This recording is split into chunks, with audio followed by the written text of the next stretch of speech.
somebody's lack of love, or you can start speaking up what you want to say and let the words fall out. Honestly, I want to see you be brave with what you want to say and let the words fall out. Honestly, I want to see you be brave. Just want to see you. Just want to see you. Just want to see you. I want to see you be brave. Just want to see you. Just want to see you. Thanks for joining in. Tonight is episode 2 of the Players Circle. And tonight we're going to be talking about parents dealing with their kids' playing time. It's tough enough for those athletes to do it. And as we've talked about before, this series is going to be featuring a lot of blogs from the IWLCA, which is the Intercollegiate Women's Lacrosse Coaching Association. They've got a great blog called Behind the Whistle, and in those blogs are some really specific topics to women in sports. Sure, they apply to both genders, but the take here is really important for helping these young women grow into the best people they can. Again, father of 4 girls who play a lot of sports. This is why it's important to me, and I'm glad to see that we've got some great people, starting with the author of this blog is Karin, the coach at Penn. Joining her will be Janine Tucker from Johns Hopkins. The two of them have 40-some years experience of coaching, a lot of wins for their teams, a lot of All-Americans. They've got also some Coaching of the Year awards, and the parent perspective as well as the coaching. And also our third guest is going to be Michelle Deering. Dr. Deering was a previous guest of mine where we talked about her book, which is What Mothers Never Tell Their Daughters. So very specifically, as a sports psychologist, she's got a very special insight, again, as to when we're dealing with our daughters on the field. It's different than we deal with our sons, for sure. So let's kick it off, Karin, and tell us a little bit about the article you wrote that had to do with parents dealing with their kids' playing time. Yeah, and just a little aside to give my husband props, my last name is now Corbett, so just so you know that. Yes, I think that when Danny asked me to write an article, this is near and dear to my heart. I talk about this at our banquet or with the parents every year. I just think things have escalated a lot, and kind of like I wrote in the article, I know how much money, time, emotional support that these parents have given, especially for, I think, in the sport of lacrosse, for their children to succeed and a pathway to college. And so I think there is, before, when we started coaching, Janine and myself, it was really the kid's journey, and that was it. And the parents were just kind of excited to watch and be there. They never talked to coaches about any kind of playing time. They thought that the coach, was the coach, and you listen to your coach. And things have just really changed, and youth sports has completely changed that. And so the amount of time and weekends, and I have a 7-year-old, and you're on the sidelines, it's crazy. But you see all that they've invested in this, and I think that they want their kids to succeed, because I think sometimes it's a reflection of them if they succeed on the field. And so it's really, really hard for them to just let it be their child's experience, and it's become their entire family's experience. And so it's just really changed. And so we have to deal with a lot of emails and texts and opinions that we hear about. And I just think that it's our job as coaches to really teach the parents that, they're 18 to 22-year-olds. They're growing into women. And these are times for them to, take control of their own life, because they're going to have to, hopefully, when they graduate. And this is, try to look at them differently than you did when they were in middle school, and let them be their own advocates, and let them talk to the coaches and figure out where they stand and what they need to do, and then enjoy their experience and be proud of them for getting into some horrendous schools that it's really hard to be recruited, and just let it be their daughter's experience. And so I just have had a lot of experience personally having these conversations with my entire team and their parents. And I think it's helped a little bit for them to understand that we truly care about their kids, and we want them to talk to us about anything that is important about mental health, about physical issues. People are sick in their family, death in their family, anything that they might be going through. But with regards to playing time, that's just kind of off. We're not going to talk about that. And that's their kids' experience with that. So trying to let their children own more of their life when they're in college. And so that's really where it comes from. Yeah, and I think that my daughters right now, I've got a senior in high school, another one following behind her, and they want to play in college, the two in the middle for sure.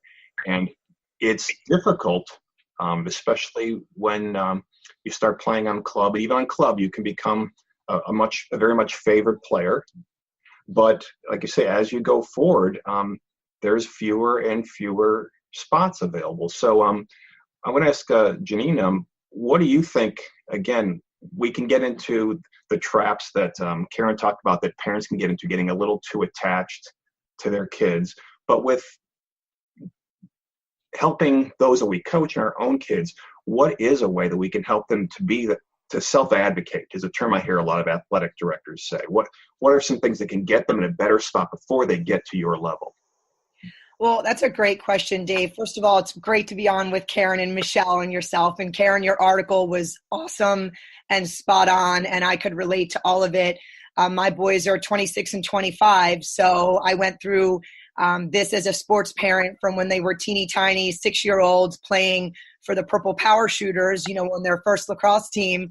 And one thing that I've reminded myself over my years of coaching is that, parents behave the way they behave for the love of their kid, and that's something that I do have to remind myself is that you love your son, your daughter, you want the very best for them. But Karin's article really hit home because coming to college is about making your own way and preparing yourself to get into the real world. So Dave, to your question, how can you at the high school level, and whether it's moms, dads, club coaches, high school coaches, help prepare the student athletes to get into college? The first thing is we need to talk about this stuff. And I think communication is a big deal. So being able to make the time as a club coach, a mom, a dad, a high school coach, to talk with your player or your son or daughter about how hard they have to work to earn playing time. Playing time is never given. It is earned. And the quicker we can get our athletes to understand it's not, oh, I have to go to practice. It's I get to go to practice. And as a mom, I would ask my boys, what do you want to do to get better? Not what do you have to do, or what did the coach tell you have to do? Like, what do you want to do to get better, to be able to earn that playing time? But the one thing I do want to share is that these young men and women are not defined by their playing time. Some of the most amazing women that have come through my program were not starters. And they're out in the real world now, changing the world for the better. And as to Karin's article, those girls understood that they had a role on their team. Their role was important, whether it was as a starter, a key reserve, or a kid who never saw time on game day, but was out there every day, going through the grind, picking up her teammates, challenging herself. All of those skill sets translate when they get into the real world. So I think as moms and dads, the most important thing we can do is to reframe some of our conversations with our sons and daughters and spin it a little more to, what do you want to do to get better? How can you discuss with your coach what they would like to see, and kind of own the fact that it is on you for your personal growth, but that how cool is it that you're on this team? And that you get to be with these kids and this coaching staff every day, and you're meeting all these challenges. Those are some of the things that I would say are really important, is just having conversations. And the conversation is not about, well, I can't believe your coach didn't put you in. Your coach is terrible and your coach is wrong. But wow, you were off the charts, bringing enthusiasm and energy from that sideline. And when you got in, you did a great job of picking your teammates up. I think reframing some of our conversations is important. Yeah, I've got a friend, his daughter is a senior playing at Gettysburg, and she's, in a lot of those games, she's not getting in.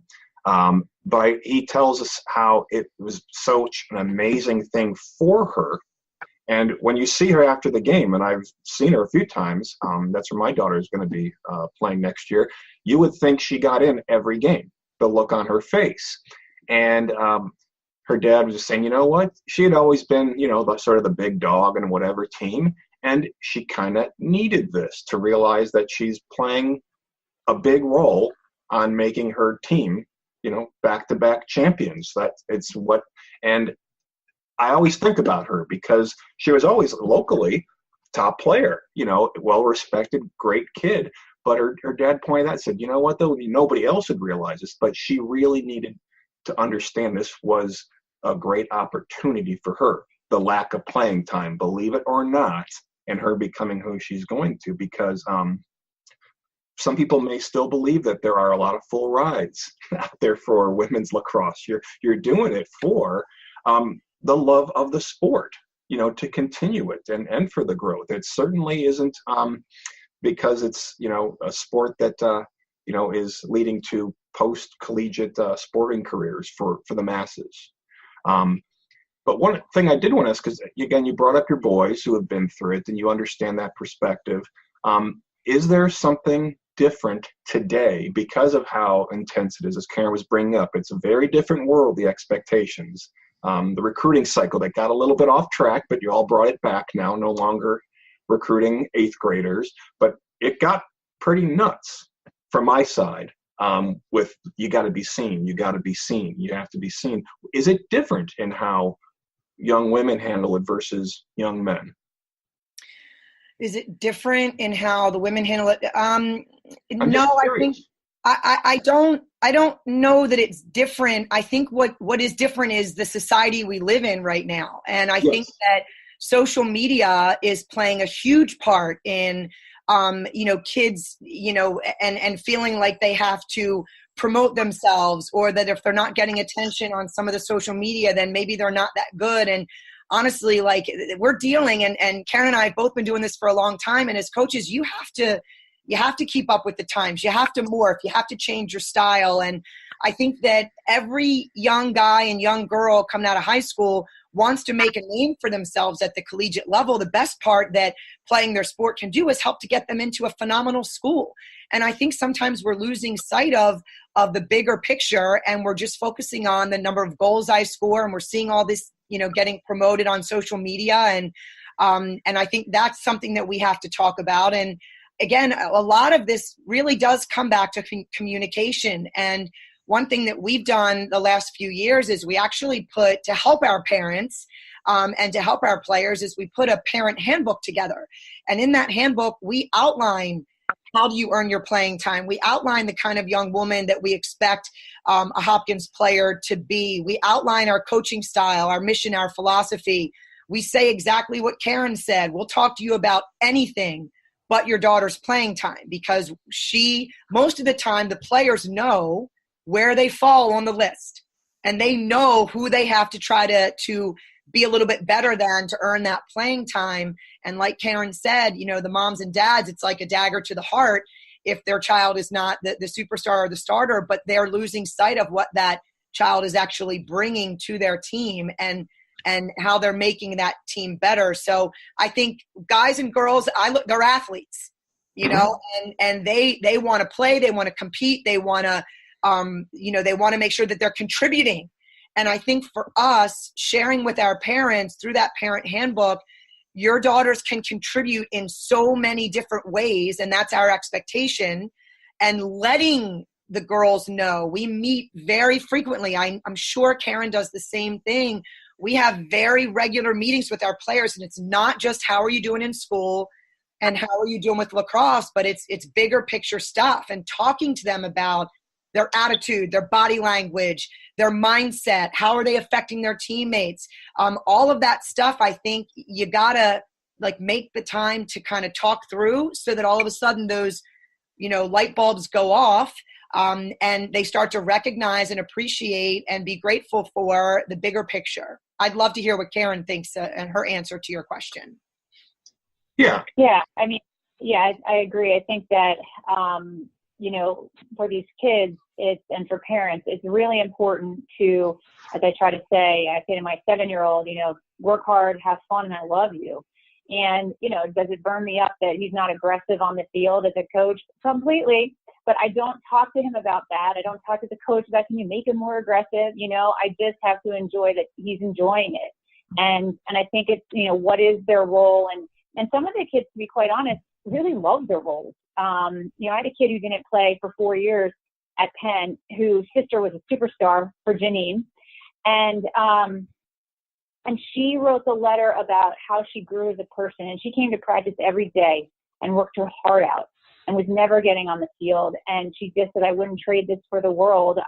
She felt that she was important. She felt that she had a role.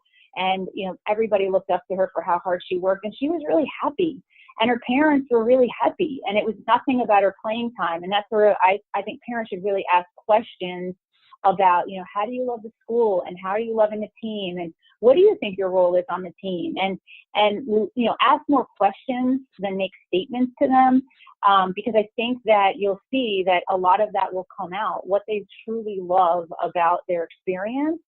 But I think, you have to sort of listen to the cues that they're giving you, because some don't talk about the playing time. They don't. That's not, to them, it's I'm contributing every day. I'm part of a wonderful team. I'm so lucky to have this opportunity. And, I think that the parents have to really understand what the daughter's goals are, and how proud she might be of the role that she has, and then how important that is to the team. And so I think it's just defining, what parents need to see is, as Janine said, like, what do you want out of this experience? And what are you getting out of this experience? And just listen to them. Because I'm amazed at how many kids I meet with, they're real happy with their role. And yeah, they want to play more, but they're not willing actually to put that time in to make themselves better. And you see it every day, but they're happy to be on the team. It's their parents that aren't happy with that role. And I think if they just would ask more questions and ask, what do they love about it? It'll come out what they love about it. And then I think the parents, when those have asked the questions, they start to enjoy the experience, enjoy the team. And, as I said in the article, it's not a reflection of you whether your daughter's a great athlete. That's a luck of the genes. Did it all come together well? And are they a tremendous athlete? And some work hard to get higher than their potential looks. And, but again, what I said was, does your daughter work hard? Is she respectful? Is she a good teammate? Those are the things that as parents you should be really proud of when, a coach says, your daughter is such a great kid. I mean, she works so hard. She puts the team before everybody else. Like, that's something that as a parent, I hope is what is said about my son growing up. Yeah, and a lot of what the two of you have been talking about, that how the parent is helping the player, has to do with the parent daughter-son relationship. So, Michelle, I'd like to get your thoughts on what you see as a sports psychologist, and also, again, just, you've written a book on these things, that it is a very different relationship. That what I have with my daughters is very different than the one I had with my dad, which is very different than what my wife has with our daughters. It's very different. What do you see anything in particular where playing time can really get in between families, or how can they break down that barrier and get the communication? You just asked two loaded questions. First of all, in terms of how can what's preventing a parent from being able to help their daughter or sons, is that they are themselves not able to separate their own identity from their kid's identity. And that could be for various reasons. And I found that it's usually, whether it's their past athletic experience or the lack thereof, or ways in which they do or do not feel positively about themselves personally. And that can actually hinder their being able to reflect back to their child what they're feeling, what they're thinking, actually engage them in questions, because they're too busy up in their own head. So that's in terms of what can be a hindrance to it. That's what I found. And that's a lot of what I cover in my book is, parents needing to take a pause to actually look at, well, why am I reacting this way when my child does not get playing time? What is it that's my issue?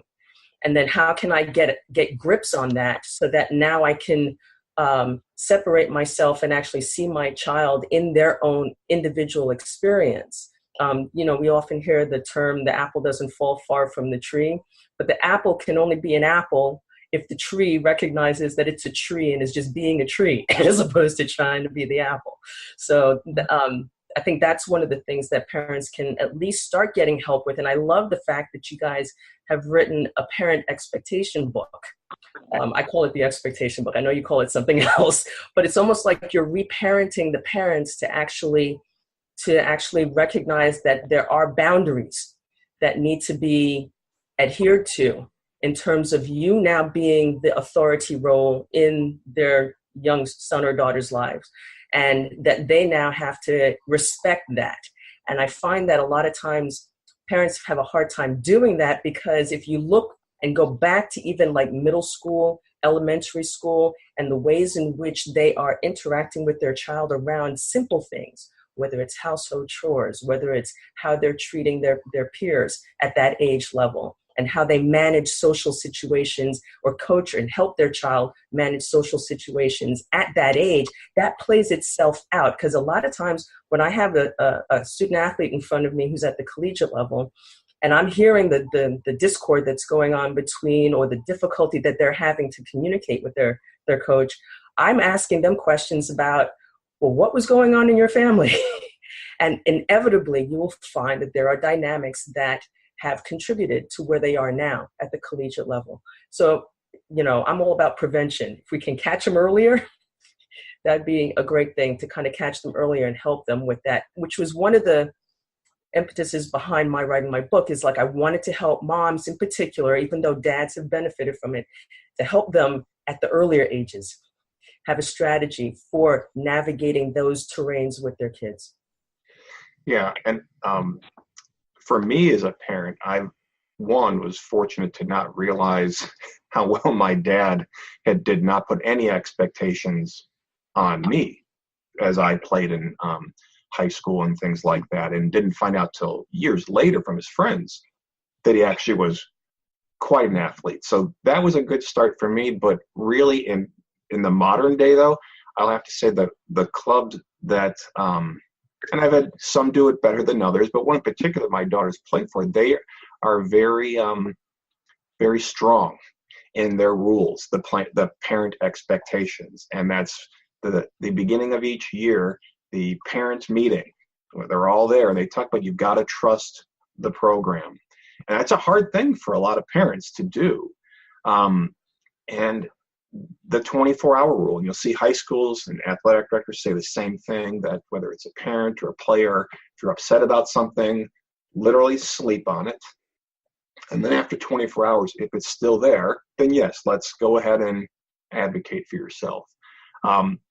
But what is it, I guess, or let me ask you this. I heard someone tell me, and this was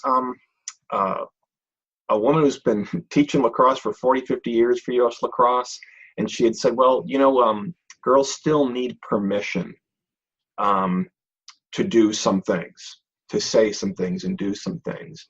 And I think that's changing, though. And but I was curious about that, because that was something, I think she was good for her to reach out to the coaches. That was a coaching training session, but it was as you're trying to connect with them, recognize that girls need permission. They're not like boys who jump and do it. And I'm thinking sometimes, but I know enough boys that also feel, and I was one when I was 9 or 10, I didn't have 3 brothers, so I wasn't just hurling myself into things. Yet amongst my kids, with the 4 girls, sometimes they don't need anybody to tell them to say, they're used to fending for themselves. But I'm curious, do you see a difference today that young women need some permission to speak louder and boldly, like to a coach, to say it's okay to do this, to advocate for yourself? Are you opening that up to all of us, or to Yeah, me? in general, yeah. I really have found that it depends on the family dynamics and the cultural background. Because if you go across different cultures, again, the whole idea of a woman or of a young girl speaking up is one thing. That could be one aspect of a family culture, but then there's the other culture of who's the predominant voice within that family structure, whether it's a matriarch's voice or paternal voice, who indicates you shall be seen or not heard, things of that nature. So it really kind of depends. And I've seen the gamut. So that's all I can say on that topic. I don't know if Janine and Karin have seen anything different. Karin, go ahead. Yeah, I don't think it's necessarily a permission to ask. I think it's more of, at times, were they able to have a voice in their own house and express their feelings and their opinions? I do think that they do not like to hold other kids accountable, much less so than they did when I was growing up. And I do think that has to do with youth sports, because we used to play pickup in the neighborhood, and we had to ride our bikes down to go and ask somebody, like go to their house and actually ask them to play, or call a house phone, talk to an adult, a parent, which they don't have to do now. Hi, Mr. and Mrs. Jones, is Johnny home? We're having a wiffle ball game. They don't get that opportunity that much, and therefore then when they go to play wiffle ball in the neighborhood, and like Johnny forgot the bases, I'm like, Johnny, you got to get the bases. We can't have a game without bases. And then we pick teams in front of kids, and they had to deal with that, and then we'd fight about who got out. And so we were put in positions to lead. We were put in positions to hold people accountable and to find our voice. And I find that they're always, now with youth sports, there's always an adult telling them where to go, what to do. The parents are making sure that they're on time, that they have their cleats, they have everything together. Like, they don't have to think a lot for themselves. And so I find that it's sometimes the first time that they get to college, that they have to be responsible, that they have to learn. I have to do a lot more leadership training for them to hold somebody accountable. They want me to do it because they think it's mean. Holding someone accountable is mean. And I say, well, no, you just have standards. And if they're not living up to the standards, you believe in them enough that they can meet those standards, and you're telling them that they have to. And I just find that, so the talking to adults at times, some of them aren't very good at it. They don't know how to find their voice, in that they haven't had the opportunity to really do it, and stand up and in front of people and do those kind of things. So some have no problem coming and talking to me about things, but I find it's more to their team, that just taking on a leadership role and being that person who's more in charge, and taking control of their life. Sometimes it's brand new for them when they come to college. And I think that's where they fall behind sometimes. I would agree with Michelle and Karin. A lot of this comes from the family dynamic. So it's always every year.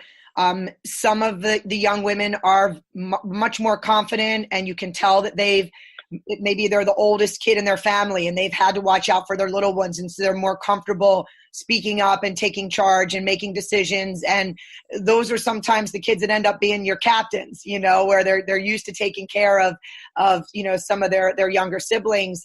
But what I find is I take it as an open and clean slate every year. And we encourage, because we force the girls to meet with us and to sit with us and talk about things. And a lot of times those things are not very comfortable, about how much extra work they're doing, or how come they fell short in a particular assignment, or something that might be going on in their family. We ask them to talk to us about that. And it gets better and better and better every time they do it. The eye contact, how they're carrying themselves, the inflection in their voice. For many of the young women that come into our program as younger players, it's a little more of a learned skill, to the point where we even recommend that our girls take an oral presentations class or an improv class to help them get comfortable, if they're not quite there yet, speaking up and speaking in front of the group. And I love what Karin's saying about, and I agree, holding each other accountable. That's something that we as coaches, I think, have to try to put our players in situations where the freshmen can lead, just like the sophomores, the juniors, and of course the seniors can lead. And we have to I see what you're saying, maybe they feel like they have to ask for permission, but we'd like to give that open blank slate permission right off the bat, and encourage that, and put younger players in charge of groups for different things, and allow them to get comfortable doing it. But it's kind of neat when some of the young players show up and they've already got it. And right then and there, as a coach, I think Karin will probably attest, it'll take you about 7 minutes to be able to say that kid's going to end up being a leader in our program as they move through their career. Yeah. I do think one thing different than boys and girls, though, that I have found, and I make them come to my office with 5 things they need to work on and 5 things that they do well. And I'm amazed at how often the 5 things that they do well are not 5. They're 4, they're 3. And I try to tell my kids, because when they're looking for jobs, like the boy has no problem talking about himself and saying how great he is. They put on their resume, like, how many ground balls. I mean, who cares? You know, the girls are much more humble. They don't want to brag. And I'm like, you have to sell yourself. You have to see what's good in you. You know, you have to work on the things that aren't, but you need to be your own advocate. And I think that's where girls and boys are very different. And I think that we really need to, you know, as Janine says, try to get them to find that voice early on, try to get them to be their advocate, but that carries on when they're trying to get a job later. They have to be somebody who, you know, toots their own horn and says, I did this well and I'm proud of what I did. And I think they're less likely to do that. They're supposed to be more humble. They're not supposed to, you know, talk about all the great things that they do. And I think that's something that we have to change. They should be proud of the time commitment that they've done and all the things that they've done to be a Division I athlete or a Division III athlete or Division II, the time that they're spending on it. Boys do it very well. And I think girls need to speak up more and pat themselves on the back more to compete in the workforce.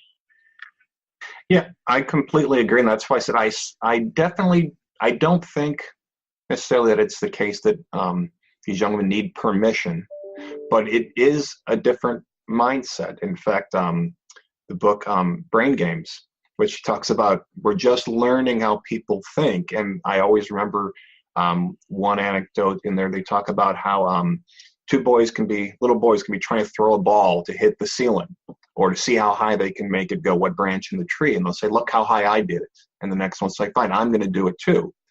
But then you get 2 girls the same age, they'll say, wow, look how high we got the ball to go. And it is a different mindset. Maybe, you know, a little bit, you know, not as far as tooting your own horn, but we do come from different places. That's where it really is the feminine, masculine side and how we become assertive. And I think that one of the best things I've ever seen for one of my daughters who is, I call her the wild card because I can't figure her out, because just when you think she's decided she's afraid of everything, she just steps forward and does things. And one of the things that has really helped her in her journey was with her lacrosse team. She had been starting and doing well. And all of a sudden then she was still starting every game, starting every half, but coming out after 5 minutes and not going back in. I said, oh, that's okay. Not sure what that was. Then it happened the next weekend, 2 games in one day. And she came to me, and she was 13 at the time, all flustered and tears, and just said, I've lost my spot. They won't play me. I don't know what to do. And I said, well, you know, it actually goes back beyond today. I think this counts as the 24-hour rule that you can ask the coach. I said, they're sending you a signal. And they told us as parents in the parent meeting, said, your kid will know when it's time to come talk to us based on their playing time. You know, that they need to come to us and ask what's going on. So let them have that journey. So she didn't want to go. I said, I'll stand behind you, but I'm not talking. And I almost had to push her, and she asked what was going on. And what the coach told her was, we think you're too comfortable with where you are. We'd like you to go make mistakes. And she went back and explained to her every time, all those games, and she'd been taken out. She said, what did I tell you at each one? You said, oh, be more, just try it, not worry, go make a mistake. He said, and did you? No. And that was, things have changed for her in the last year and a half from that. She changed her whole outlook on standing up for herself, saying, you know what, I think I'd like to consider high schools out of state, live by myself. I said, who is this kid? But it really comes from the coaches that have a system to put a nice soft barrier between us parents and their kids to get them to speak up and have that advocating. And I think it's a real service, that you're doing for our kids. It kills me to not say stuff sometimes. It's so hard. But I think that's really huge. And I always think back to that, which was they had a system and they said, trust us.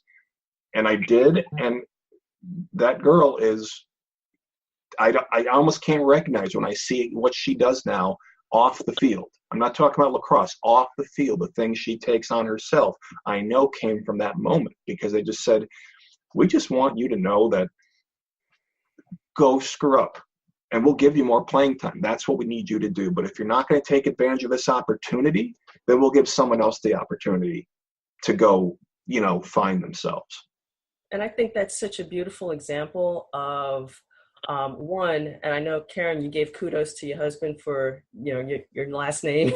So I want to give kudos to Dave that one moment was a culmination of the influence that a male, again, a father presence with their daughter can have in her development, in terms of her confidence, because the social sciences has found that guys are more likely to, when they're applying for jobs, they might not have all the qualifications, but they'll put their hat in the ring.